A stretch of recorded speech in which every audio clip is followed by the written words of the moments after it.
I'm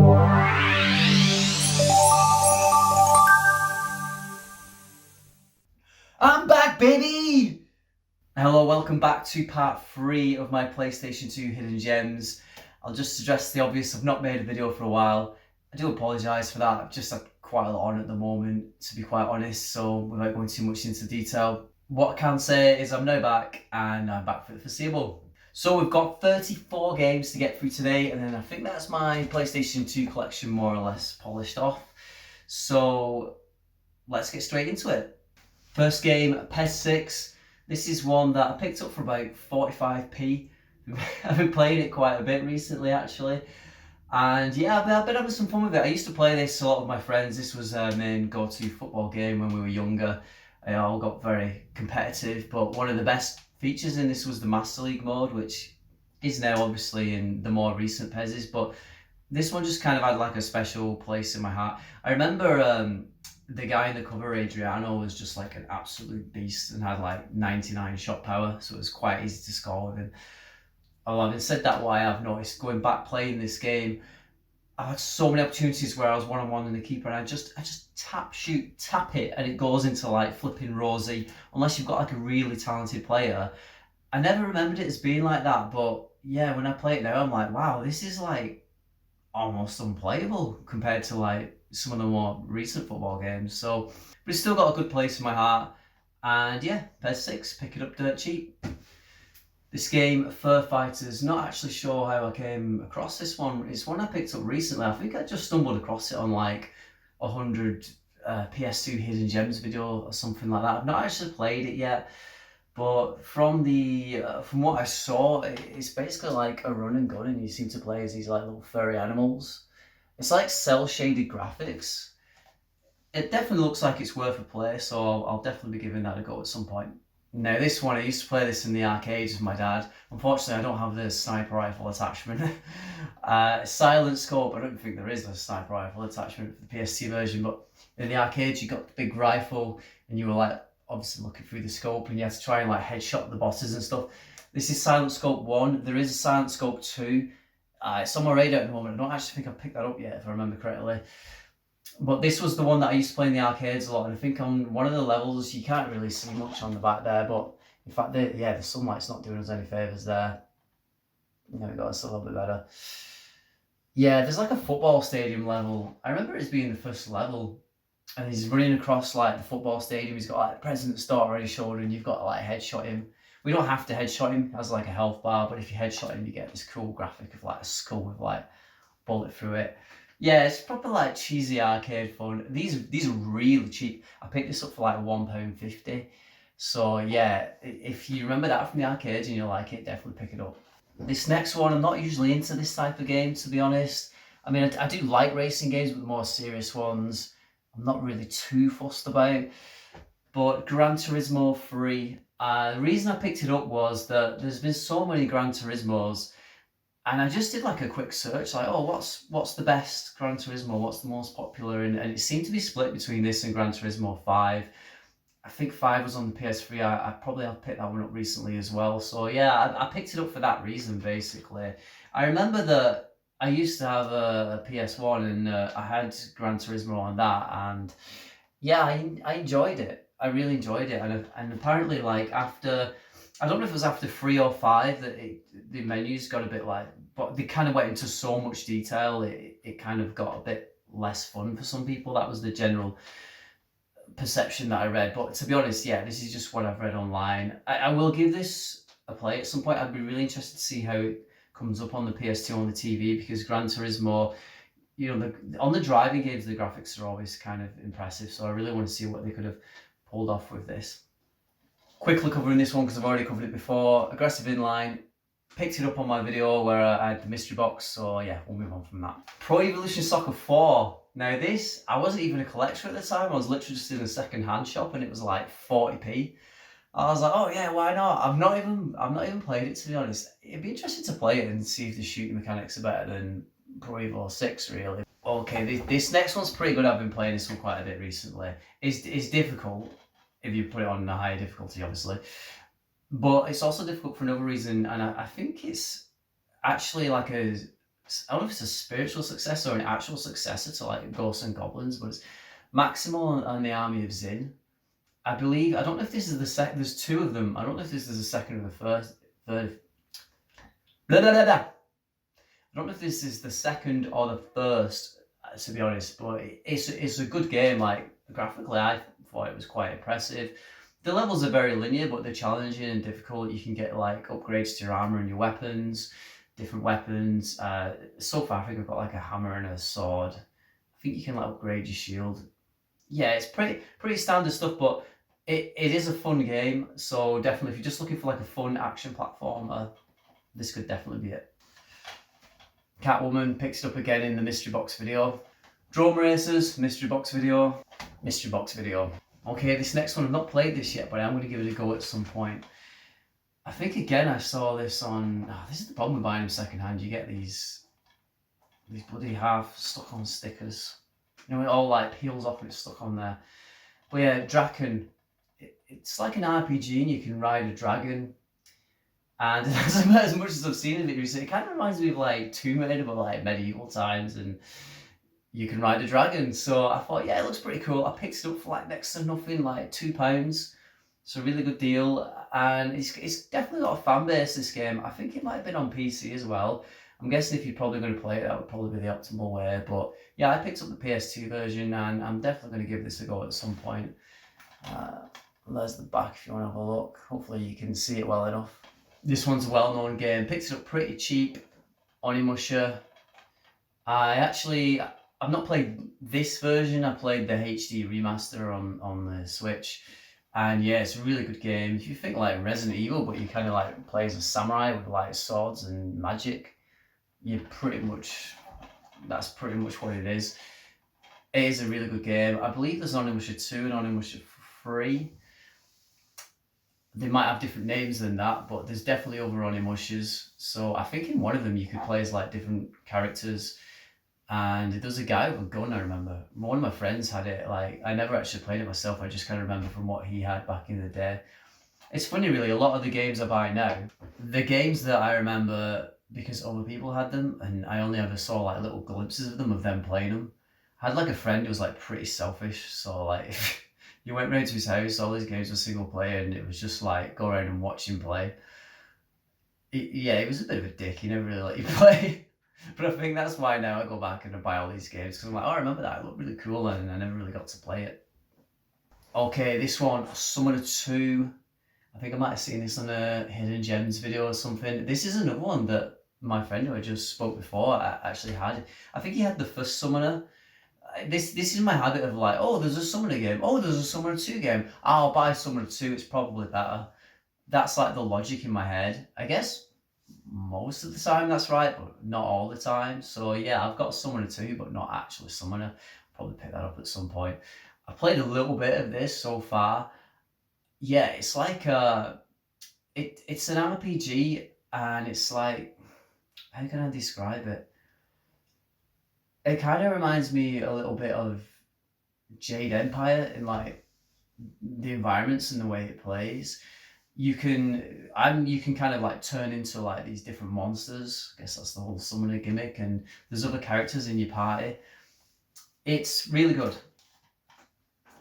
I've only played a couple of hours so far, so I'm saying it's really good. It's really good of what I've played so far, and to be fair, it's quite a highly rated game, this from what I've seen online. So I'm definitely going to invest some more time into this.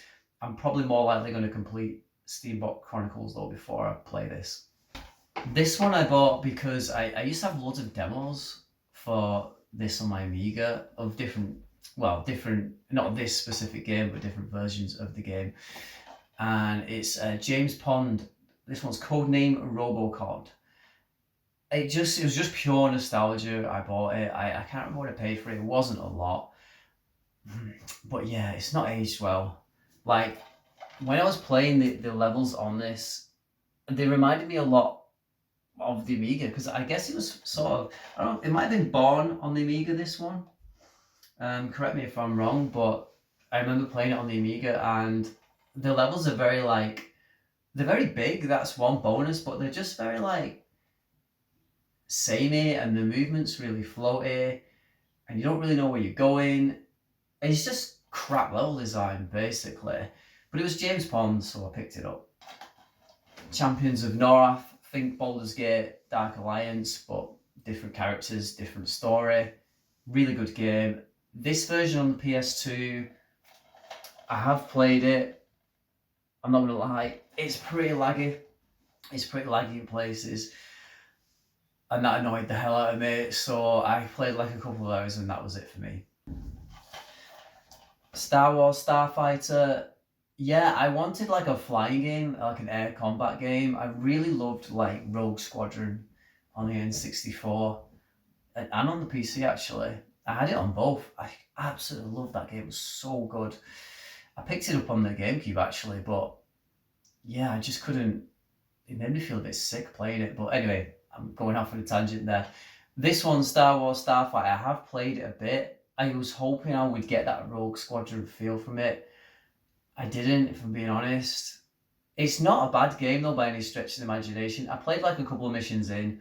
There's like this mission where you're in, I don't know whether it's the second or third mission, you're in like this asteroid belt and I just kept failing the mission and I was like, wow, I suck at this game. And you know what, I'm actually, flying games in general, I'm usually pretty good at them. I can put them on a high difficulty and and even like the multiplayers, I do quite well on them. I don't know what it is with flying games, but yeah, I tend to be pretty good at them. But yeah, this one I did struggle with a little bit. I think it's just a case of getting used to the controls. Sometimes, like, you know, if you play like a flying game now on the PS4, the controls are really responsive and smooth, and then you go back to playing on the PS2 and you're playing with like a different pad that's like a little less sensitive. It's almost like I think I'm just not used to that anymore. Like back in the day, I probably caned it, but then I go back there and I'm like, oh, this is pretty difficult. And it's just because the controls feel a little bit stiff. But that's what you get with like, you know, some of the older hardware. Okay, continuing the Star Wars theme here. We've got episode 3, Revenge of the Sith. This actually doesn't work. I tried playing it and it doesn't work. I'm gonna have to try again because I've had some issues with my PS2 recently where it wasn't reading the disc. I went online and I opened the thing up and there's like this little button inside that the lid needs to press when it goes down, and for some reason it was just badly constructed and stops doing it after time. So I take the button down, now it reads this perfectly. So right, yeah, there's actually 2 reasons why I've not played it. No, in fact, there's one. I tell a lie. It wasn't that it doesn't work. It's Metal Gear Solid 2: Sons of Liberty. Jeez, when you buy your games secondhand, always open them up and check the actual games in there. That's literally... Actually, that must be the first time I've opened it. Oh, I've got Metal Gear Solid 2. I wonder how much that's worth. No, probably not a lot. Well, that's disappointing.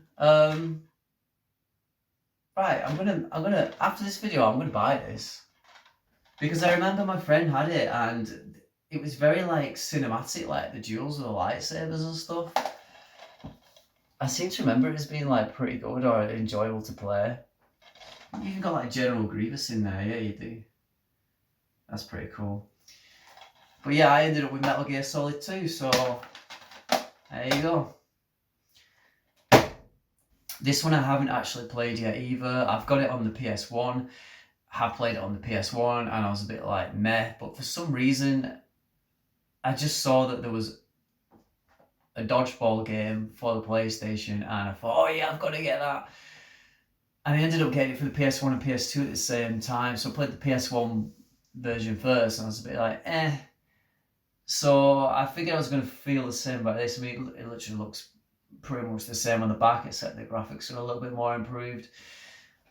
It's like 2D cartoony style. I think there's a couple of game modes. You can play as like different countries, I believe, in it. And yeah, the different countries are like, you've got like England, which has got like the king with the crown. You've got like, I don't know who that's supposed to be. It looks like it might be Italy. It looks like he's dressed like Super Mario or something. And then you've got like the Japanese team, which are all like samurais. Yeah, I mean, it's interesting, but you can pick it up for a couple of quid. This game kind of suffers from what I was talking about before with the stiff controls, as it's a first-person shooter. and it's Soldier of Fortune. It was a game that I used to have on the PC. I picked it up for like really cheap on the PS2. I think again like £1.50, something along those lines. It was a game that I loved as a kid, so I bought it. And on the PS2, it's not quite the same because obviously you don't have the sensitivity with the aiming and stuff. The thing that they do in some of these games, I can't remember if they're doing this one or not, but they have kind of like an auto aim feature to kind of compensate for the fact where you kind of character will aim a little bit and give you some assistance. I don't like that feature, and I don't like not having that feature with stiff controls, or I don't like having that feature with stiff controls. I would rather just have better controls. So I think what I ended up doing with this, in fact, let's just check. Yeah, it is in there. Okay. Now I remember I did play it. But yeah, I played it on the PC as well. I downloaded it on the PC because the specs, like nowadays, any kind of average laptop the blast this game. You could blow all the limbs off the enemies. I had the precision aimings. I absolutely just blew through the game. Enjoyed it. It was good fun. Not actually as fun as I remember, but I think maybe in my old age I just got jaded and everything just seems to have lost a little bit of colour in life, you know. So yeah, that's Soldier of Fortune. 007 Nightfire. I've not actually played this yet. I was just kind of on a binge of buying the James Bond games. It looks like first-person shooter with a few driving levels thrown in there. I've not played it yet, so I can't really say too much about it. In fact, I might be telling you a lie. I think I played like the first level, and I was just like, oh, it's a bit bang average shooter. I think if this is on the PC, I'm guessing that'll be the miles better version as usual. But yeah, it was a James Bond game, so I picked it up. Call of Duty 2, big red one, not played it yet. Just wanted like a World War II shooter. It looks like on the back there's some plane levels here as well. Where you can like, you know, you're in the turrets and you're like shooting stuff. So that's pretty cool. But yeah, I remember back in the day when I had a PS2, I had a few Call of Duties and they were good fun. Oni, this is one, again I had it on the PC. And I loved it. I got like so reviews. It was like a anime style, I guess, kind of like Ghost in the Shell. He plays like this super genetically engineered policewoman. I think she's called Kinoko, if I remember right. And you go around beating up the enemies. You can pick up the guns and use the weapons against them. Yeah, it was really cool. And I thought, oh, I'll get it on the PS2. I remember when I had it on the PC, it was a little bit too much for my PC at the time. So there was a lot of lag. So I figured, well, I'll pick it up on the PS2. It'll be quite optimized. Picked it up on the PS2. Oh, there's a little bit of lag on some of the levels, I'm not going to lie. So it just seems like laggy, unless you've got like a PC that can handle it, which most people will these days, to be fair, because we are talking about it in the past. But take the lag away, this game's pretty good. So yeah, do you know what I should do? I should see if I can overclock my PS2 and just kind of get some better performance out of these games. There's a thought. Okay, this game, I actually love this game. It's really good, really good. I've played about halfway through it now, I think, and I really should have, I have this bad habit of not finishing games, but I want to play it with a friend. This is like a multiplayer co-op. In fact, it might be, I think you can have up to 4-player co-op. Oh no, I tell a lie, it's 2-player. You got 4 members of your team, but it's 2-player. And it's Project Eden. This is definitely the definition of a hidden gem. So yeah, in this game, you kind of have environments, large environments that you're trying to get through, and it's like a puzzle game. You'll have enemies that you've got guns, you can shoot and kill the enemies, but there's certain characters that are better at the combat. You get this like big robot character, and he's got like a missile launcher, so he pretty much just wipes out most of the enemies. But a lot of the time, he might not be able to access an area because he's too big, or there's a hazard that stops him. Usually it's the other way around, to be fair. There's hazards that stop the people getting to another area. So to give an example, there might be an area where the floor is electrified or there's some gas in the room. The robot's not bothered. It'll just go straight through. And then you can maybe like pull a switch and the other characters can get through. That's kind of a basic explanation. It's a lot more intricate than that though when you play it, to be honest. When you play it, the way I described it there was like maybe a very basic version, but as you get further into the game, you get like these gadgets. This one guy's like a little toy car that can drive through little gaps and stuff.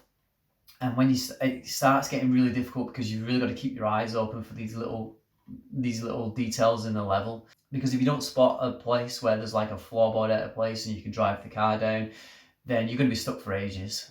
And that's literally what happened to me at one point.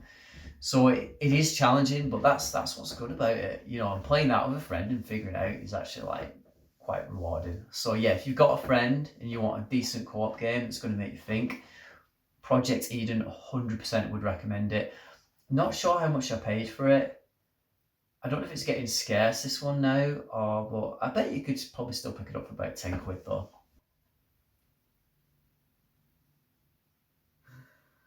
Sega Soccer Slam. Now this game, I have played this quite a bit. It's got loads of different countries in there that you can play as, and it's got, it's very like cartoonified. You can do like loads of special shots and stuff. And a lot of the players are like basically caricatures of players in real life. You've got one guy who plays Portugal. He's clearly like a rip-off of Ronaldo, clearly loves himself. You've got like the English team, you've got like some big muscly ginger guy who's just like a thug who just batters everyone. Yeah, so you got some very like stereotypical characters in here, but if you're looking for a football game that you could just play with your friend that's just going to be a good laugh, this would definitely be it. I don't know how much you could pick this one up for now, if I'm being honest. I think this one's probably getting rarer and rarer, but yeah, somebody recommended it to me. It didn't cost me that much. Definitely didn't cost me that much because I wouldn't have spent that much on it because I'm tight. So I better pick it up for at least a £5. Okay, we're getting to the slightly more pricier end here now. Contra on the PS2. Contra Shattered Soldier. Now this one plays pretty much like standard Contra, side-scrolling. It's really good. Balls hard. But I need to spend some more time playing this, and I will because it is a genuinely good game. Look it up online, you know, if you want to see some gameplay and stuff. But yeah, it's getting, I think it's quite pricey, this one now.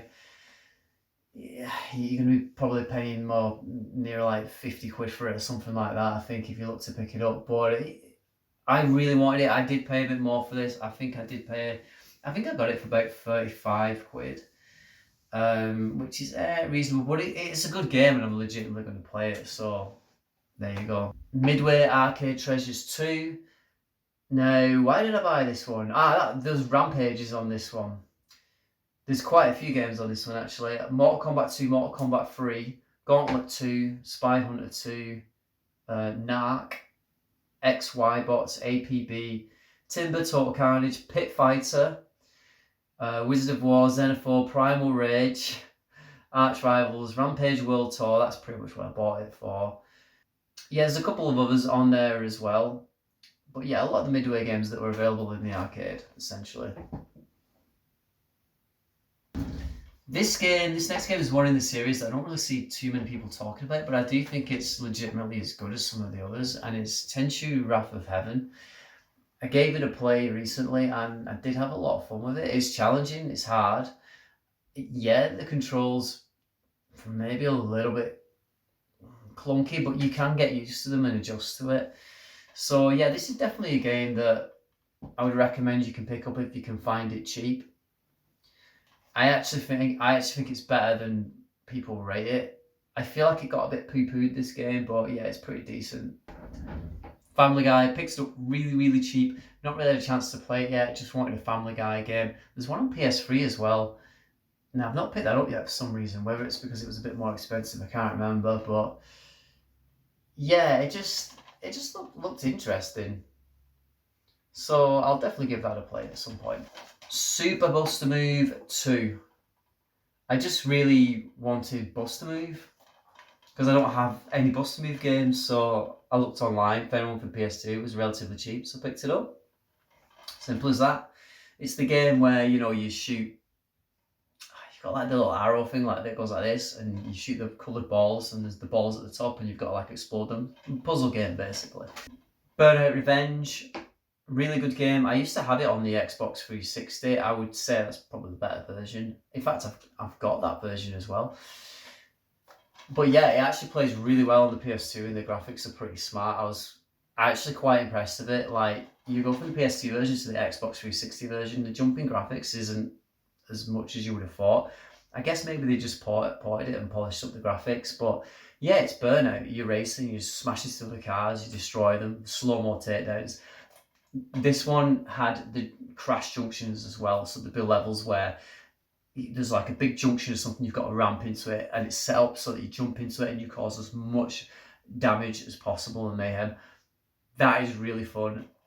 Brilliant game. No case for this one, but I just wanted to play it. Got it really cheap. No One Lives Forever for the PS2. This is one that, again, I had on the PC but played insanely badly because my PC just wasn't really up to it at the time. Plays perfect on the PS2, but again, it kind of suffers from those clunky controls. So if you are going to play this game, play it on the PC. Another collection, Capcom Classics Collection. Now this one, usually when I buy these, I buy it for like a specific game on there. I think I saw Avengers on the back and I was like, oh, it's that Avengers game that was in the arcade, but no, it was something completely different and it was garbage.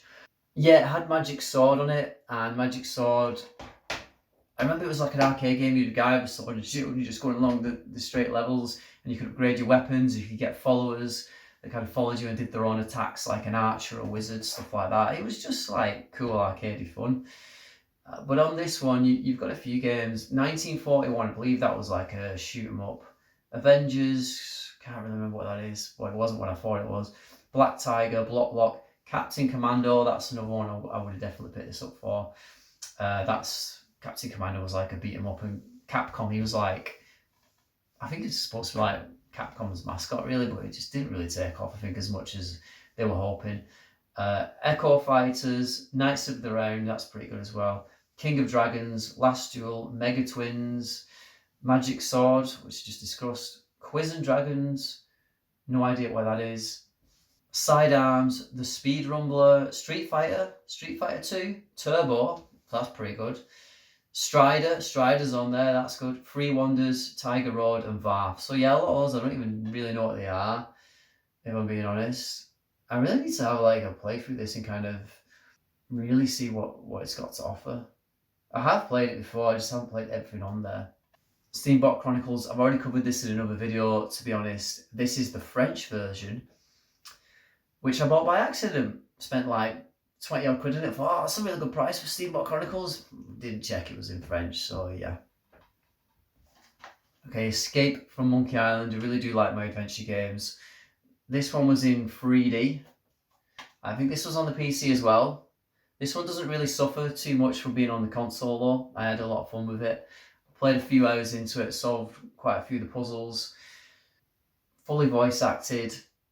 I would recommend pick this up if you can get it pretty cheap and you're into your adventure games. Finally, now this one, I think this one is getting quite expensive. Oh my god, I just realised I didn't get a manual with it. Oh, that freaking sucks.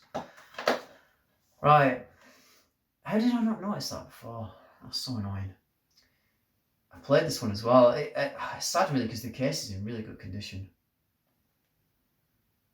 But it's Neo Contra. Okay, I kept you in suspense there. Neo Contra. Now this one, again, another Contra game, but this one is more top down. I actually enjoy this one more than Contra Shattered Soldier, if I'm being honest. I really had fun with this one. This one is like ridiculous. There's like a level where you like jump on top of a helicopter and you're just like running on top of its blades and like shooting the enemies. It's just so over the top, it's ridiculous. But it's good fun, and the bosses are like really good graphics. The whole game is really good graphics. You've got a variety of different weapons, high skill ceiling on it, but it is rewarding, and you kind of keep wanting to play it though, even though technically it's repetitive, you keep wanting to play it. It's really good. I would definitely recommend this game if you pick it up for a decent price. It's pretty expensive now, I'm not going to lie. I'm not going to buy it again just for the manual. I don't think I'd ever really find anyone selling the manual. Oh, I might do, to be fair, but I'm not really that bothered though. As long as I've got the game and I can enjoy it with my friends, that's all I'm bothered about. I can't remember if it's this one or Shattered Soldier. I think it might be this one, but you fight a boss and he's a dog. And he's like, I am Dog Contra or something, like really weird. It's like a, yeah, it's like a, it's a dog. It's just weird. It's so goofy, but really fun. So yeah, I hope you enjoyed the video. That's the last part of my PS2 collection, at least today anyway. Again, I'm sorry I've not made a video for a while, but I'm going to try and make some more recently and talk about some more individual games. My PS4 collection, I've not even covered it all yet. I've probably still got like another 100 games I've not even spoke about. So, but what I might do with them is just speak about them individually. And also on this channel as well, I'm going to try and broaden it out. It's always going to be purely, the core is like video games because that's what I'm into. But I do like to do a bit of drawing. I do like to kind of talk about some of my experiences just in life in general and share them and my thoughts. So I'm going to be doing a bit of that kind of stuff as well. So, you know, if you like it, great. If you don't like it, you don't have to watch it. Just don't watch it. Just don't hit dislike. No, actually, I think any publicity is good publicity. So, yeah, do what you want. It's freedom of speech and all that. That's why I always leave the comments open. Like, I don't really believe in not allowing people to comment, even if people are going to say something bad. Like, I just think you should, really, I should just leave my, that's just the way I feel on it. Anyway, I'm waffling now. So, yeah, so I'm thinking about expanding the channel a little bit. I'm thinking about talking about my drawing a bit and talking about some of my other random experiences in life, because it's just a bit of fun, you know. But primarily, you know, this is going to be gaming. I'm just going to like branch out a little bit, and hopefully, you know, everyone can find a little bit of something that they like there. I am still working on the room. I put it on hold for ages. I don't know if you can see it at the side there. I've still got quite a bit of work to do, but yeah, I've been doing a lot of work on the house recently, like just getting it up to shape, and really this room has kind of suffered because it's like the spare second room, so it's not really like, if you look at my setup behind me, it's like exactly the same as it was like over a month ago. So I definitely still have some work to do there, and I will do. So anyway, that's enough of that. Thank you for watching, and hopefully see you again next time. Bye. I can't speak.